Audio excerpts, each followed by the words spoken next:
they're expecting the mirror you bought over the internet to look like this. But you didn't read the small print containing details about the item's real size. These are known as unfair commercial practices. Some of them are obvious scams, such as miracle cures, for example. Others are hidden in places you least expect to find them, in loans, or between the lines of too-good-to-be-true promotions. We are in Italy to find out how to spot these scams and how to avoid them. When I bought the computer, nobody told me that all consumer goods bought in Europe have an automatic 2-year guarantee.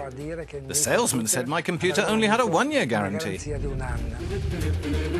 The retailer was fined €900,000. The company in question was Apple. The case was brought by Italy's antitrust authority back in 2011. Apple, however, has not changed its practices in the rest of Europe. Quite simply, Apple failed to mention an EU directive allowing the return of goods up to 2 years after purchase. Instead, it offered clients a so-called extended warranty that in fact overlapped the free statutory 2-year warranty. We met Giorgio Nobili, one of the consumers who fell in the trap. I went to an Apple store, I had a look at their products, and I bought two, a laptop and desktop computer. The salesman told me that both items had a 1-year warranty, but that this would be extended to 3 years if I purchased the AppleCare plan, which cost me an extra €400.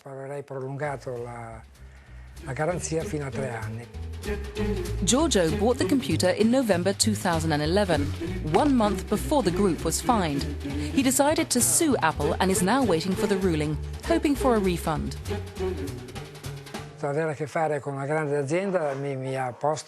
As Apple's such a big company, I wasn't expecting to be ripped off. I thought that what they told me was true, so I signed and ended up paying much more than necessary.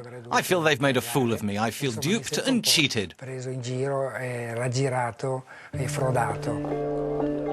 Consumers' associations play an important role in fighting unfair commercial practices. They receive the complaints and pass them on to the Italian antitrust authority. Altro Consumo was one of the associations that fought the Apple case. Apple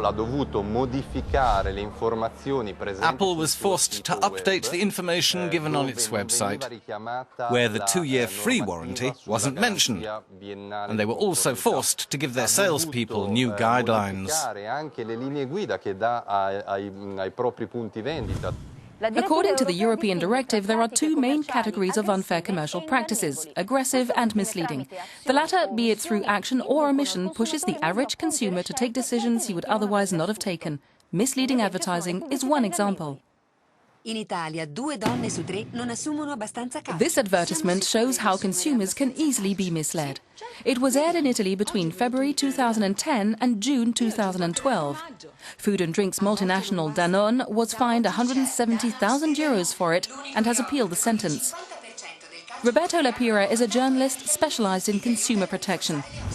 This is a typical example of misleading advertising because it includes unconfirmed scientific data that confuses consumers. It says 50% of women don't take in enough calcium, but that's not true. It says that diet itself cannot supply you with the daily amount of calcium you need. And that's absolutely untrue. The problem is that it was broadcast over a 2-year period, and people believed it. It's been censored, but nobody reported that. It wasn't in the papers or in other media. So the advert worked. Unfair commercial practices are everywhere and involve companies one wouldn't suspect.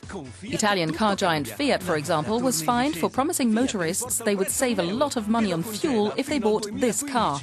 Even Italy's government-run train operator Trenitalia was sanctioned after it promoted €9 tickets that were virtually impossible to get hold of.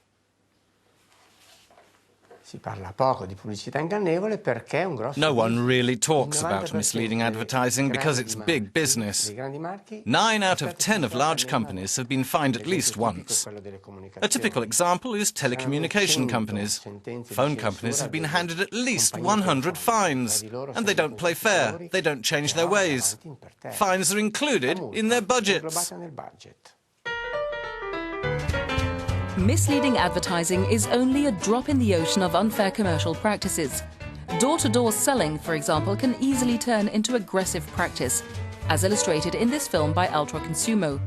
The EU has drawn up a blacklist of practices regarded as unfair and thus banned. The directive adopted in 2005 replaced national legislation. Making sure it's enforced, however, is another kettle of fish. Member states deplore a lack of resources, the complexity of internal procedures, and the absence of sanctions. Each European country relies on a different body to check that the directive on unfair commercial practices is implemented.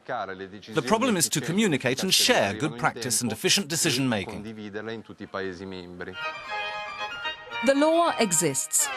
The goal now is to harmonise its implementation in order to make sure that what you pay for is what you get.